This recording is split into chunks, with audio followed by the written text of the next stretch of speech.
These are reflections on monoteism and polyteism time after the cartoon crisis. And I've been dealing with these thoughts for 15, 20 years. And since I was a teenager, I had always been in contact with both ideologies and both ways of looking at life. So, monotheism, it means the belief in one God as a source of life, and polytheism, it means the source of many gods or many visions of God in the one and same life. And of course, as a man raised in the Middle East with a Muslim background, and part of our family surrounded also in Christian belief, they are both the believers of the one true God, that is the source of life and the light of it. And later, when I grew up in Denmark, of course, it's a Christian community that believes, at least in its cultural basis, in the one God.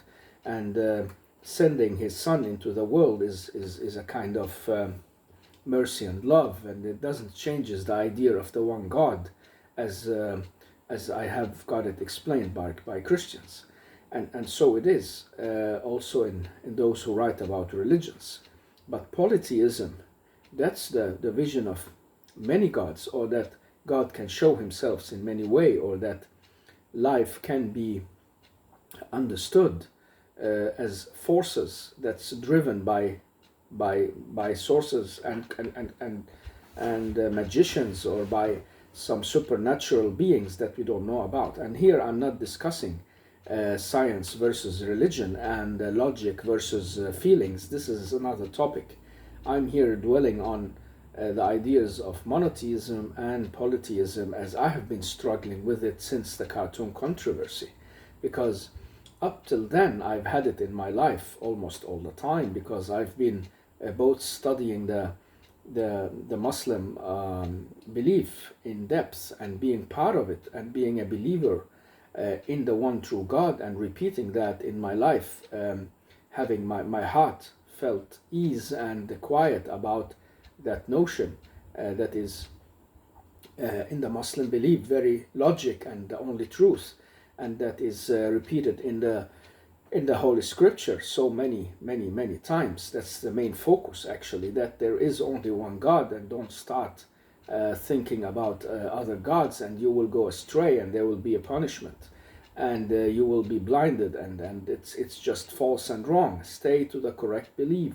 There is only one source of all this, and this is the source you have to turn to. But in real life, when I also went to the high school, and later as an educator, and studied religion and philosophy as well as part of my study, of course my heart and mind was starting to get into these alternative ways of viewing. What do I do with the old mythology, and the Greek mythology first and foremost, and then we have the Norse mythology of the pictures and the ideals of these gods that's working in human lives, and they really believed in them, and some people worshipped them, or knew that if the lightning is being striking, that means this is that god, and if the harvest is good, that's her, that's maybe Ceres, or and if something happens at sea, they know who to call, and so on. So this is polytheistic view of many gods, or maybe reflecting on the one god, Apollo, or maybe Zeus, and seeing that, well, he can do the whole work alone. That seems logical from a human perspective, and he needs helpers, and these helpers are the ones we turn to. So if it's a domestic challenge, we have a small house god that helps us solve it, and if it's a problem in war, we turn to the war, to the god of war. And if it's about dwelling on our lusts, then we have that kind of god, the Dionysus ways against the Apollyon ways, and so on. Apollo, who wants people to raise above their lusts and their situations, and become the great people they are. And based on morals and good ideas. That's basically how it goes, as I understood it. And so I started like reflecting. I'm still a believer of the one God and still have it with me, but I opened my mind to start and see life from the perspective of other humans and how it looked from their perspective. Like in my background view, even the Christians would be called somehow related to a kind of polyteism, or a kind of bringing false gods into the picture of the one God. And the same goes for any religion that doesn't adhere to that notion of a strict and very Puritan way of thinking, that God is unimaginable, and you cannot bring any human form to say that this is God or part of God or given by God. It's beyond that. We are not part of that realm. We can only try to understand it and pray and worship the source of God. But what about the other lifestyles of people who have polytheistic views and have lived with it for years and centuries and also died with it? We see it also in the natural and shamanic religions. I met it in Greenland, as they were trying to revive some of their old traditions, going back to the story of their own belief in nature and the sila that actually encapsulates everything. There is no personal God behind it. It's kind of nature is the God, is the working force, and that's all we can know. And sometimes it's the winds, other times it's the sea, sometimes it's the sun, and perhaps it's something moving between all these, the stars and something from outside, or it's something between us, in the forest or outside in the hills, and so on. So it's like relating to life as we see it and feel it. Can you blame them? Can you say, well, it's wrong?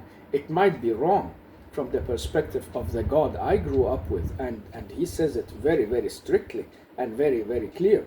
This is wrong, don't go that way. This is a falter from the true picture. But if I leave that aside for a moment and go from the perspective of a naturalistic shamanic tradition, or any kind of nature religion where these people haven't been in contact with these monotheistic religions, and people in Americas before they got in contact with the Christians and the missionaries, they didn't know anything about this one God. All they knew was they looked at nature and how it worked, and they could see it's a big force, bigger than themselves, and they needed help, and they needed salvation, they needed not to die. And so they started like picturing this nature as the God or as the source of it, and they could see the sun, that is the most powerful thing we have, and without it there would be no life. And then they could see the sea and the water as well, and the air.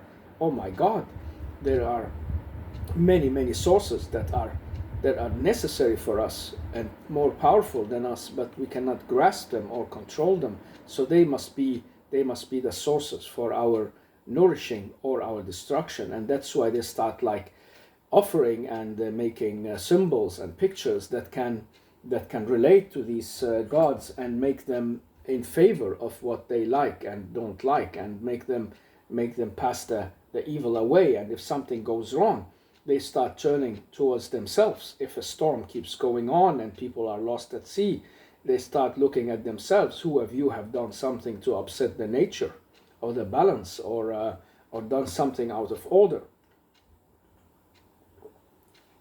Of course, in a modern world as we live in today, they would tell you that today the scientific view, they would say, well, that was history and that was part of how humans saw things before they evolved. Okay, but what did they evolve into?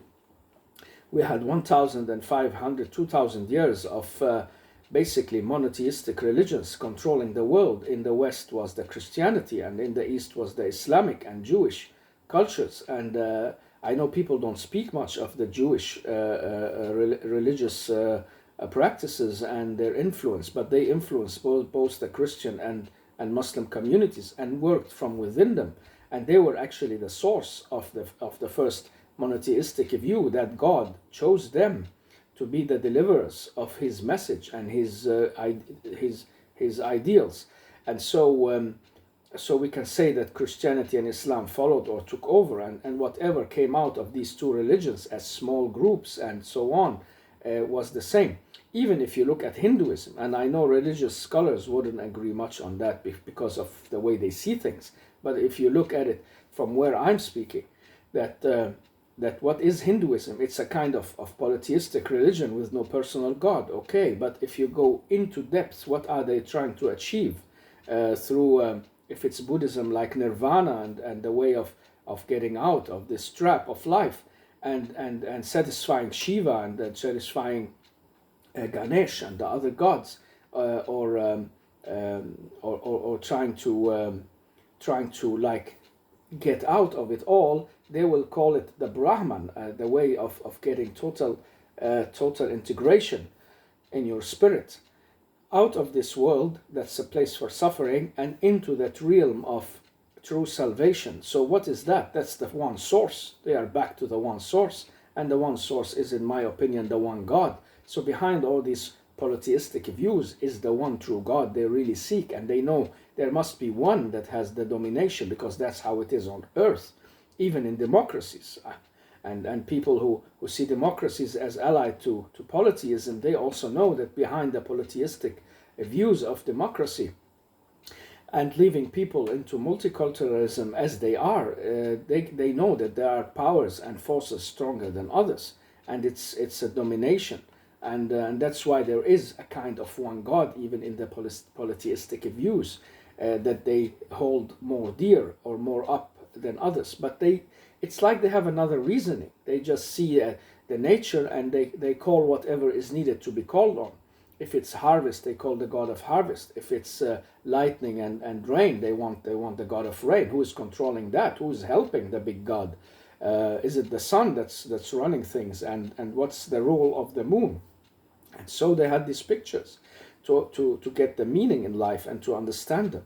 And that's opposed, very much opposed, by the monotheistic view that I belong to and I believe in and I'm raised into. But I left it for some time to see it from the shamanic view and from the polytheistic view, just to like imagine myself as this hunter born in a Greenlandic family and going on the hunt for 300 years ago. And then came this guy, Hans Eel, from Denmark with the cross and the mission of the Bible and the Son of God and the salvation. And I had to deal with that. Let's just imagine that meeting. So that's a meeting between a polytheistic heathen religion, as they call it in Christianity, the heathens, the people who don't believe, or the people who reject, or the people who have many pictures of God that are false. But at the same time, when I studied about Christianity and Paulus, when he came to Rome and wanted, or was it the Greek islands, and explained for them that his God was that God that they had on their altar. They had like 10, 11 gods, and then he asked them, "What's that 12th God you have there?" They say, "This is the place for the unknown God, the God that we don't know about, but is there or behind it or something." He said, "That's my God," he says. And so he tried to tap in that polytheistic view and make it understandable and shift people's attention from it. And there were fights. It's not easy. They came either with miracles, the way that Christianity came into the northern parts of Scandinavia. We had this missionary who came to Germany, and in the northern part of it, he had to walk on fire or hold a sword in his hands to show that he won't be hurt.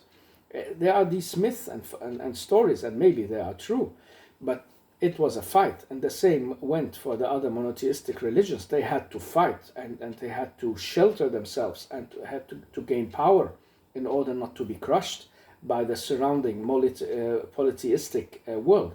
And if we see it, we can see that the monotheism is always in minority most of the time, and the polytheism is in majority. That's very exciting and very important to stop by, because what is it that makes people have hard times with monotheism? That I can talk about in another time, but in another video. But it's like people has easier taking in the polytheistic views and relating to them as they are.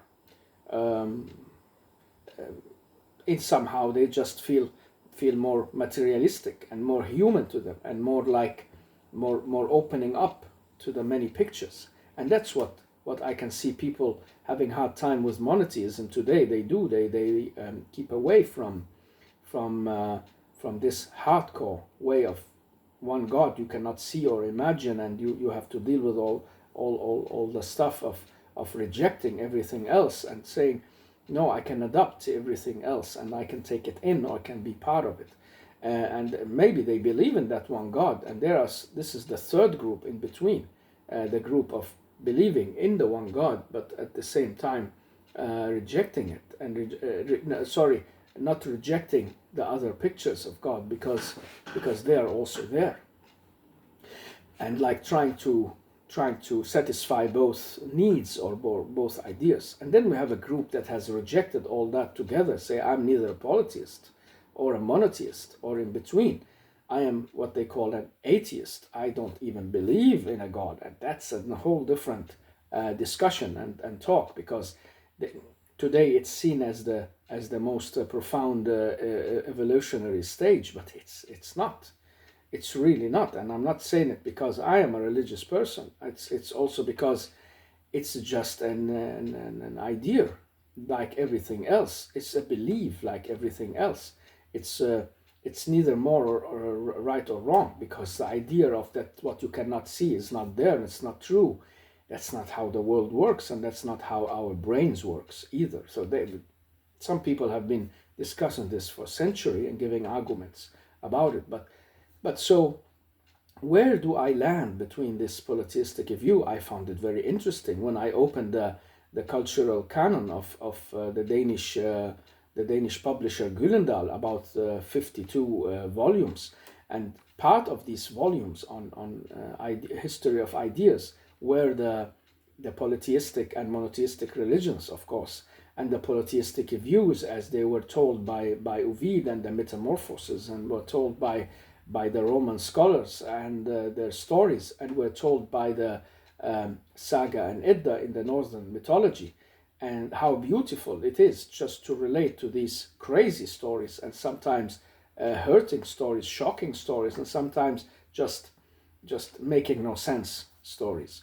In that perspective, you see the monotheistic religions as much more simple and straightforward and understandable, and they build on a very clear set of values of good and bad and right and wrong, and what's good and what's not for the humans, while you have in the polytheistic view a kind of a mashup of something that's good, but then it's not good anyway, the God that's doing good, but then he's evil, and then he has a bad intention, or he shifts or changes, or it's more like a drama of the human life unfolded. And that's maybe what's attractive, that wow, that reflects me. I'm a good person and an angel sitting here and having good time, but if somebody comes and maybe wanna take the girl I love, then I became envious, or wanna do something about it.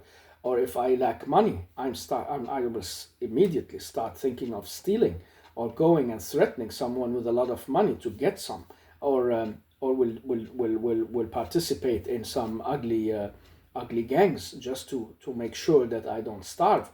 So how realistic is the view of the polytheism? It's like reflecting our life, and the fights among the gods. Wow, that we can relate to, because the fights are among the tribes and the clans and the democracies, and among the parties, and among who's the great leader and who's not, and where you should turn to. That resembles the fight of the gods that we've been told in these stories, and that's why we can relate more to them in many ways and say, wow, that's us. The fight over Apollo's heart, that's us. The two women, Helena and Athena, and the other woman, the beautiful one with the apple, I forgot her name, fighting over Paris, or fighting over Apollo's lusts and ideas. And so comes monotheism in and say, what's that? What's that horrific thing that you accept that kind of life? You have to put yourself above it. and you have to stop it and not let all this control you and lead you. And that's why they wanted to get this rubbish out of people's minds, and we got the monotheistic view of life that was dominated since Christianity became the main religion in Rome, and that has been opposed today. There are many people from Christian cultures who hate Christianity and doesn't want it to rule, and they call it the religion of the Middle East and the Jewish ways, and they call it something doesn't belong to our origin culture. And they like the picture of the many gods, and they reflected many times in novels, and novels for both kids and grown-ups, where we see these kind of polytheistic ideas come through, or the ideas of the non-existing God and the all super powerful sorcerer or source for human strength, or maybe the human who can do everything himself or herself and doesn't need a God and doesn't need to pray, and everything goes well anyway, or goes just as bad. And that's why we see today this fight between polytheism and monotheism. And one of my very good friends, who is a scholar into religions and himself a very spiritual person, very inspiring as well, he has this notion that the monotheistic religions are struggling to make people believe, or to get the attention of people who are going in all kind of directions. At least, if not going in all directions, not able to contain the struggle. And they say, we are neutral, we pull ourselves out of all this. I'm neither an atheist, neither a true believer in the monotheist God. And polytheism, well, that's old stuff. I don't know really what I like, but I love this idol and I like that idol, and that's the new way of showing the polytheistic fascination by someone who is more powerful, or a star, or has the more abilities than you have. And then you see yourself as a slave or a follower, or you want to get the grace or touch that person or get his or her scarf, and in worst cases kill them because you envy them their life, like it happened to some of these stars who were almost worshipped, and people threw themselves to death when one of them died. And every crazy notion that we humans can find is based on the idea that we will worship something sooner or later. Everyone has something to worship. We are worshippers by nature, and by the way we are, and the limits and restrictions we have. And some of us try to be gods and try to put ourselves up above it, but then a small fly disturbs it all, or a virus, and some other source of competition makes us seem very vulnerable, or not easy to uphold our so-called godly status. So that's not a way either. But we will worship something, whether it's one god, many gods, idols, or no god at all. That's also a kind of worship. You worship the nothing, and you worship the rejection, and you worship the I will not think about your gods and I don't care way of life. And that doesn't solve anything, but that's what many people today are stuck in, because it's difficult, and I felt it. Well, when I was young, that was easy. I was a part of a religion and a belief, and I can say I'm not. I kept the one God with me, and I felt His presence in my life, as I talked about another place. But at the same time, when I went to look into depth into polytheism and what it meant, I could see that it had these psychological values for people, and we can see it in our life, and it reflects who we are and who we could be.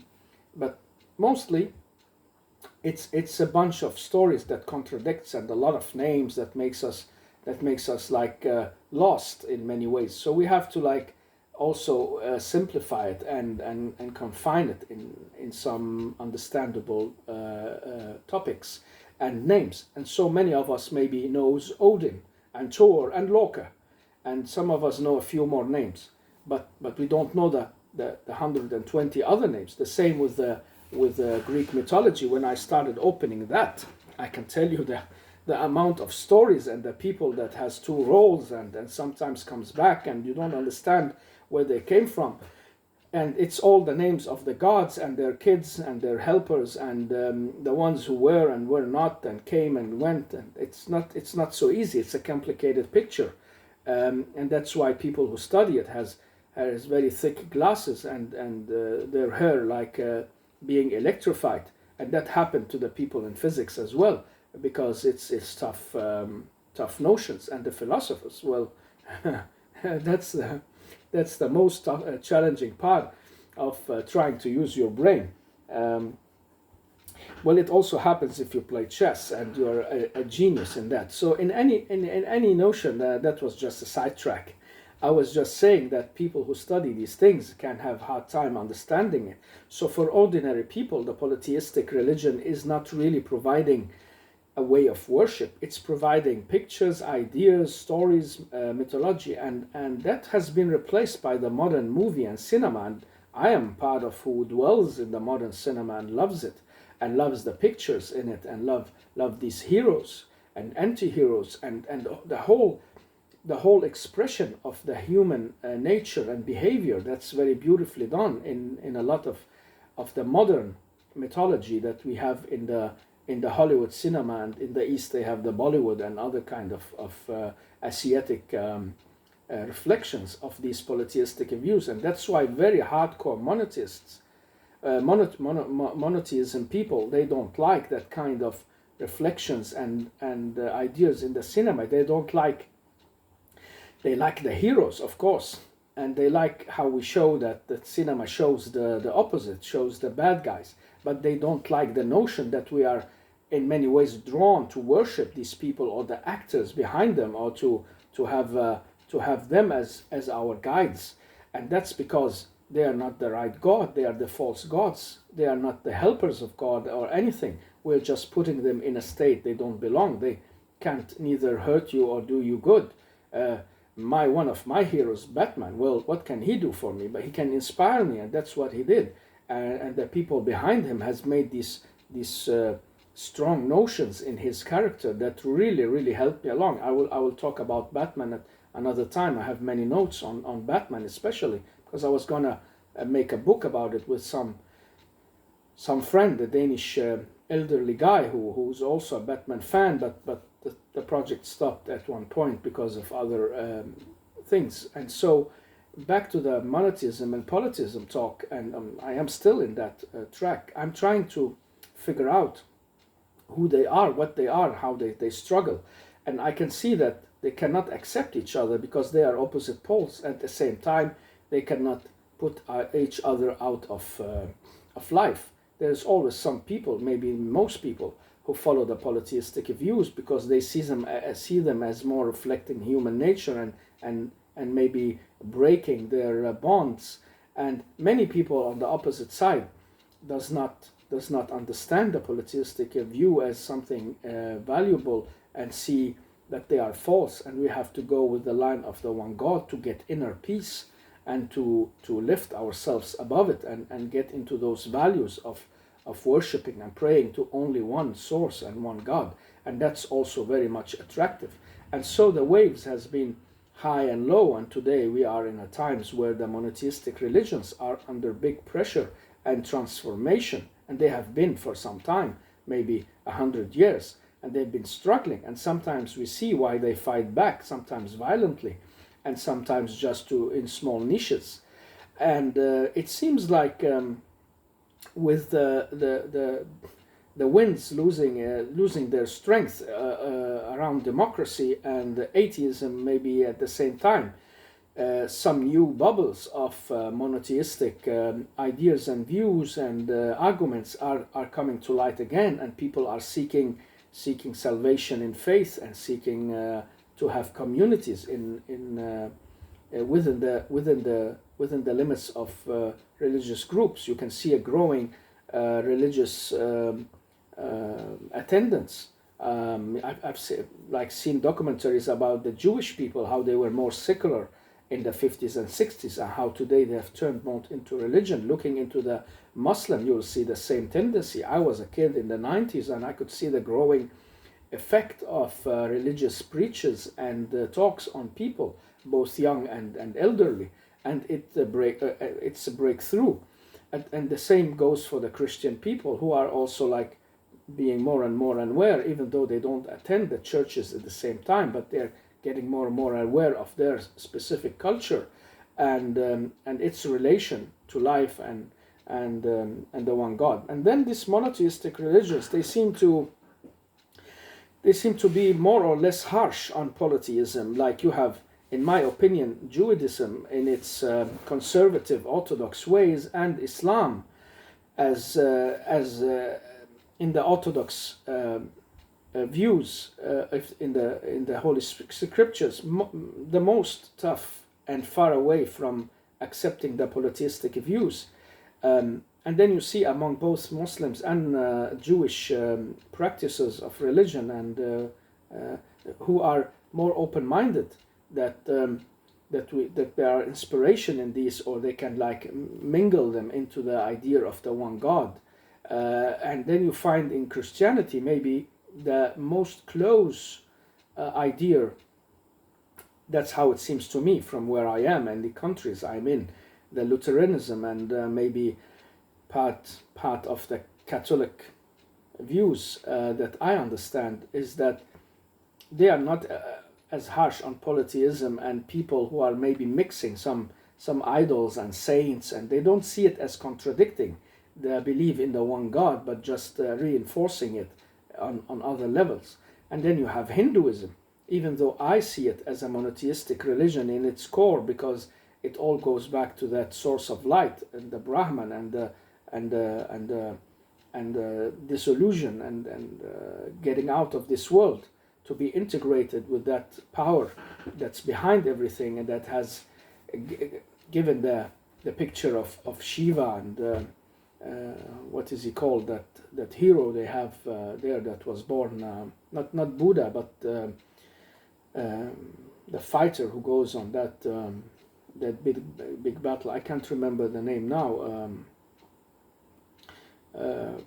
Anyhow, it's all manifestations, and they are closest maybe to the polytheistic views, because as I heard it from like some gurus, and especially that latest very famous guru, that whatever kind of picture you get of God and however you focus on it, it's just a reflection and a way in to the worship and the understanding of who you are, and emptying your mind from everything. And that collides a lot with the traditional both Muslim, Christian and Jewish views, and that's why they have also been fighting in the Middle Ages to gain control with areas, but also with ideas.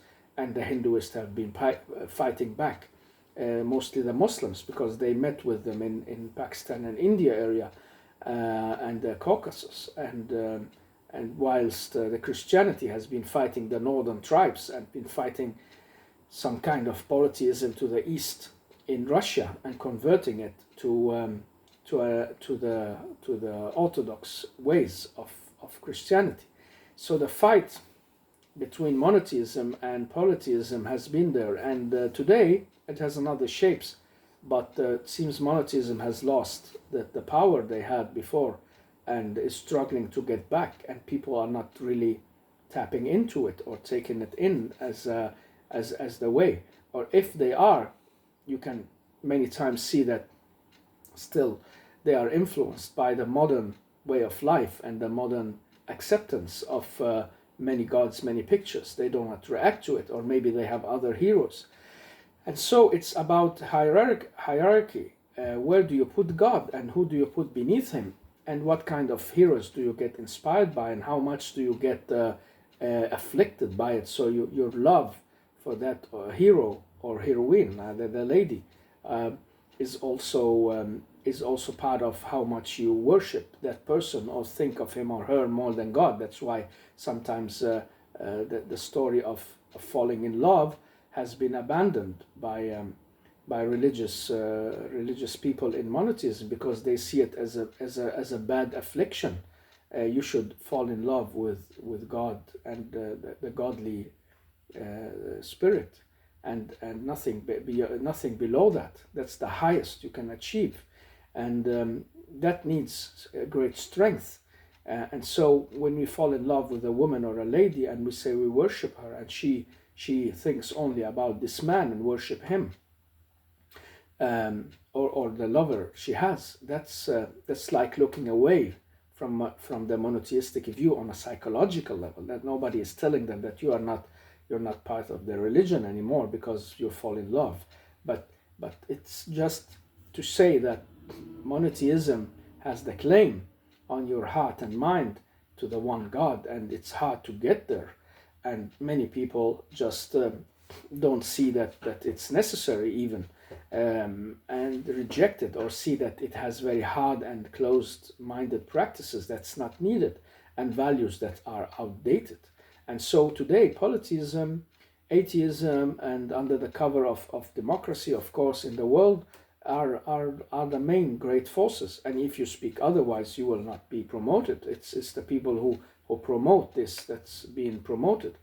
And I've been exploring, but I belong to the monotheistic view, and maybe now more than ever, because I can see how that gives peace and tranquility in a way that I couldn't find in these polytheistic jungles of many ideas, even though I still find them attractive as stories and look into them, but I take them as they are, stories and not true gods. I don't see Apollo or Zeus, or unless these are just names for the one true God people wanted to worship, but then started picturing other gods and helpers and friends and kids for this God, and then forgot all about it. So it's a complicated matter between monotheism and polytheism, and it's an ongoing like waves of getting the overhand or the underhand. And my hope and belief as well is that the tides are shifting and will shift even more stronger, because polytheism will come with a very, very strong, harsh reaction alongside atheism, because at one point it will see that the tides of monotheism is gaining waters again, and it will react. The dragon will raise its head very, very strong, and will try to crush everything that's monotheistic. And that's what the Holy Scriptures have of this apocalyptic and futurely view. They say there will be times where the monotheistic like people will be under great pressure, and they will be saved by in the end, and they will win. And that's maybe what's happening slowly. It's not superstition and it's not illusions. It's a kind of realistic battle between two worldviews and two ideas that's struggling over how to manage life and politics and society. And most people are and will be alongside the polytheistic and atheistic view, because they see it more close to the ways of life, and because many people are affected by it, and that's what's been promoted as well.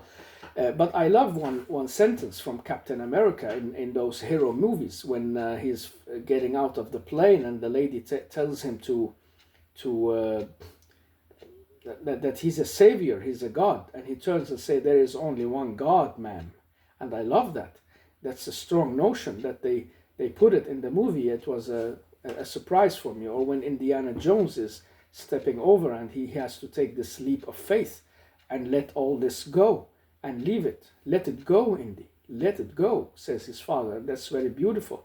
That's also just to show you that even in the movies of Hollywood, that's actually a polytheistic world of gods and heroes, and we worship the actors, and they are billionaires today, while the most of us are struggling, and we are okay with it. We just want to touch their hand or their T-shirt or get an autograph, and we feel blessed, and we feel that our life has changed, because these very lucky people and very, very talented and gifted people, they are gifted from some source of a kind, but we don't think about that. And that's exactly the trouble with polytheism and atheism. It's like the mind just goes to a hold and to a stop at one point, and that's the blindness the monotheist religions are talking about, that you don't look deep enough to see that that where are these people talented from, or where are these gods actually being made or fabricated, and what's the limit of it? While the monotheistic, they take you much further. They take you into what they call the source of light and life, and you cannot imagine it, touch it, or in many ways just put it in forms. You can put something in forms that reminds you of it. That goes for Christianity mostly. A little bit for Judaism, that has these symbolic relics, and the same with Islam, but there are very few. But Christianity has really unfolded this picture of the one God in angels and saints and holy people and relics and a lot of things that resembles the polytheistic world, that's materialistic and like that we are able to grasp and behold. And that's a way of approaching as well, and that's why many people also get attracted to the Christian way of worshiping the one God, because they see that it opens up for that realm of other imagination. While some people are very, very attracted to that very hardcore Puritan way of seeing God as with us, seeing us behind everything, but detached from us in a way. We cannot picture it. We cannot set it into something we understand as humans. We have only to leave it in our imagination and mind, and we try not to put a picture in our head, because every picture will be wrong. That's what Orthodox Judaism will be teaching their children. That's what Orthodox Islam will be teaching their children. And I know some of the Christian communities will be teaching themselves and their children as well. And we have the mystics all around that place as well, trying to live with this kind of meditation and elevation of mind to grasp God without being able to grasp him, grasp him or her or it, grasp the godly picture.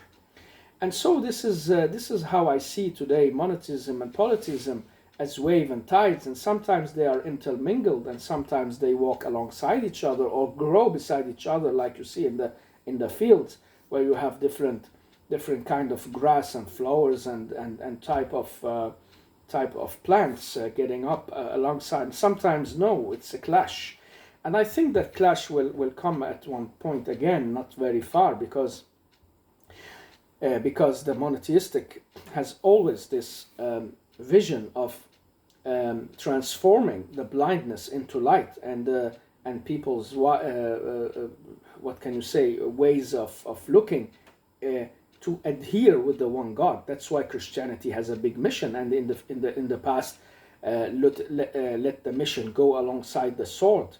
The same goes for Islam, and the Jewish worked on that in different ways, but at the same time keeping their faith strong and powerful and dominating, because there is this one God that has chosen them, and that's the important thing. So he will never die, and that's why I'm fond of Judaism in many ways and the Jewish people.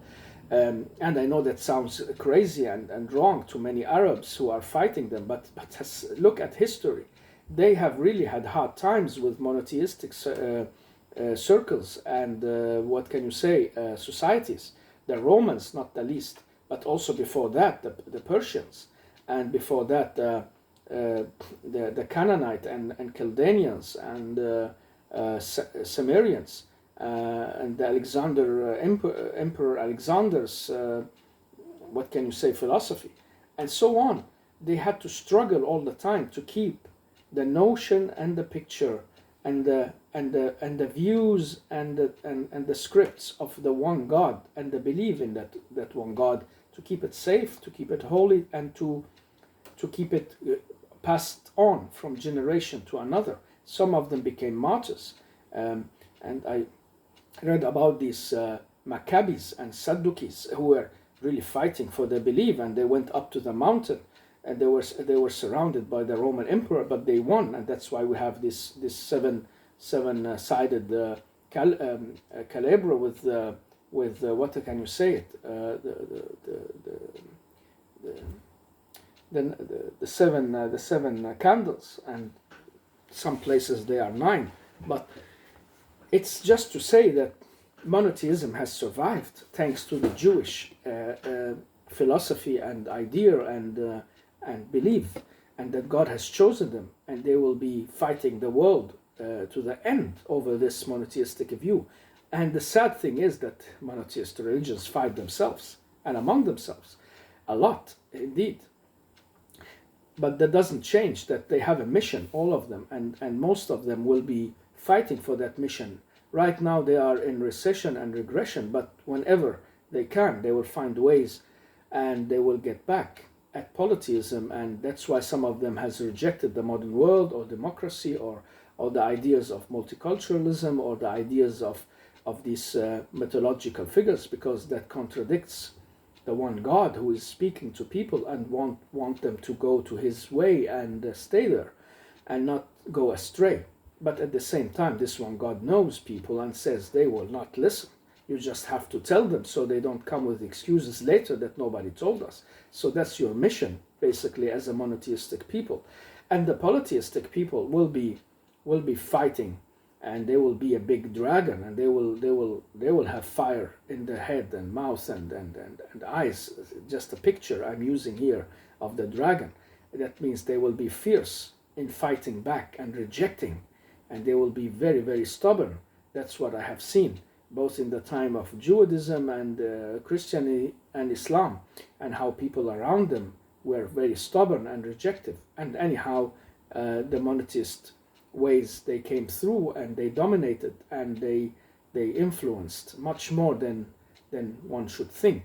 And that's why I think some tides are gonna show soon, and there will be a fierce battle somehow, where everyone who deeply hates monotheism, hates the one God, they will be fighting fiercely to keep them down and to sabotage them. And they will be led by hatred. And that's the problem. When we are led by hatred, we don't see and we don't want to see. And the same goes for monotheistic people who fight each other and fight others. If they are led by hatred and by blindness, that's not the way of God, especially not the one God, even though I know it's written in the old scripture and you can find traces of it in the New Testament and also definitely in the Quran, that God can be angry and upset, and he wants people to be angry and upset on his behalf, and he can punish, and he can throw people into hell and into fights and make things worse for them because they are rejecting. And that trait will go into the monotheistic people's minds, and they will fight polytheism, and polytheism will fight back with what they know, and they will be slicky and tricky and using all kind of ways, because that's how they see their gods doing it, and that's okay. It's just about winning. It's not about who's right or wrong. And so we're going to see some fierce battles and waves, tides going forth and back. And personally, I've made up my mind, but I've been for many years looking at this forth, going and coming, and looking into books and stories and seeing the two, following like the two lines and the two rivers of this struggle. But something in me and very deep has called me to stand on the grounds of Abraham. He's the winner. This is the biggest winner in history. Abraham and his families, both the Ishak family and the Ishmael family, that both families and lines have been the winners in the whole world. And now they are maybe pushed back, but Abraham's line and flag will be the surpasser and the winner of it all. And that's why I love the Abraham Accords. I know many times it's just politics and just to cheat people into accepting things they don't want and all that, but the idea is beautiful, and maybe God works in mysterious ways, as they say, and he let even sometimes bad people do good things, and he let things that seems bad become good. And so I'm gonna miss the polytheistic world. I already do, and I will keep looking into it and reading it, and I will keep my heroes as I always have done since a kid. But I know where to put them, on which level, and not to worship them. And that has been a protective issue for me since I was a young man, that I never fell for this worship of idols and heroes and never seeing anything else beyond them. Because if I didn't have a God that was bigger in my head and mind, that would have filled, definitely. If there wasn't a love in my heart that was deep and broad and took everything in my mind and soul. Something else would have taken that, and that would have been a lower picture of a god or an idol. So that's why I'm a monotheist and on the way of Abraham. But I'm struggling with the organized religion, and I'm struggling a lot accepting any kind of just one of these religions today. I don't see them reflecting the one God very truly and very good. At the same time, I like the stories that reflects us most, from Shakespeare to the back to the mythology of the West and the Norse, and I love dwelling on some of the anecdotes there and some of the stories and the beautiful stuff that happens in it, and the two sides of humans, the Apollonian and Dionysian side, which Nietzsche tried to look into and wanted to favor one or above the other, but he failed in his argument about that. But anyhow, that's another talk. All right, that's the ideas I just have in my head right now on monotheism versus polytheism, and how I think they will unfold some way or another.